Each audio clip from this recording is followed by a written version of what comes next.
Hello மக்களே, இன்னைக்கு இந்த வீடியோவில் என்ன பார்க்க போகிறோம் அப்படின்னா சவுமி தாங்க பார்க்க போகிறோம். ஒரு 10 பேர் நம்மக்கிட்ட கேட்டிருக்காங்க. ஸோ அவங்களுக்காக இந்த சவுமி எப்படி பண்ணுறது நம்ம பார்த்துடலாமா? ஒரு பெரிய தேக்ஸால் தண்ணி ஊற்றி அது நல்லா கொதிச்சதுக்கப்புறம் அந்த நூடுல்ஸை உடச்சி நம்ம அதில் உள்ளே போட்டுடலாங்க. உள்ளே போட்டு ஒரு உப்பு எண்ணெய் ஆட் பண்ணி அது நல்லா ஓரளவுக்கு வெந்ததுக்கப்புறமேட்டு எடுத்து தனியாக வச்சிடலாம். அது கொஞ்சம் ஸ்ப்ளிட் பண்ணி விட்டுட்டோன்னா ஒன்றுக்கு ஒன்று ஒட்டாது.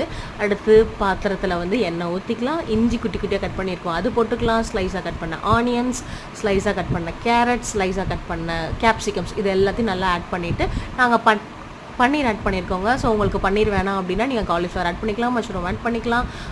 What ever your choice it is. நீங்கள் இப்போ வந்து அடுத்து நம்ம சாஸ்லாம் ஆட் பண்ணிக்கலாங்க. க்ரீன் சில்லி சாஸ் ஆட் பண்ணிக்கலாம். 1.5 டேபிள் ஸ்பூன் வந்து சோயா சாஸ் ஆட் பண்ணிக்கலாம். அடுத்து நிறைய டொமேட்டோ கெச்சப் வேணும்னு அவங்க கேட்டிருந்தாங்க. ஏன்னா அவங்க பெப்பர் வேணான்னு அவாய்ட் பண்ணனால அவங்க நிறைய டொமேட்டோ கெச்சப் கேட்டிருந்தாங்க. ஸோ டொமேட்டோ கெச்சப் ஆட் பண்ணியாச்சு. கடைசியாக அந்த பாயில் பண்ண நூடுல்ஸ் ஐட்டத்தை ஆட் பண்ணி கிளறுனா சவுமி ரெடி ஆயிடுச்சுங்க. இப்போ நாங்கள் அவங்களுக்கு பேக் பண்ணியாச்சு. நான் கொண்டு போய் அவங்களுக்கு கொடுக்க போகிறேன். உங்களுக்கு வேணும்னா கமெண்ட்டில் சொல்லுங்கள்.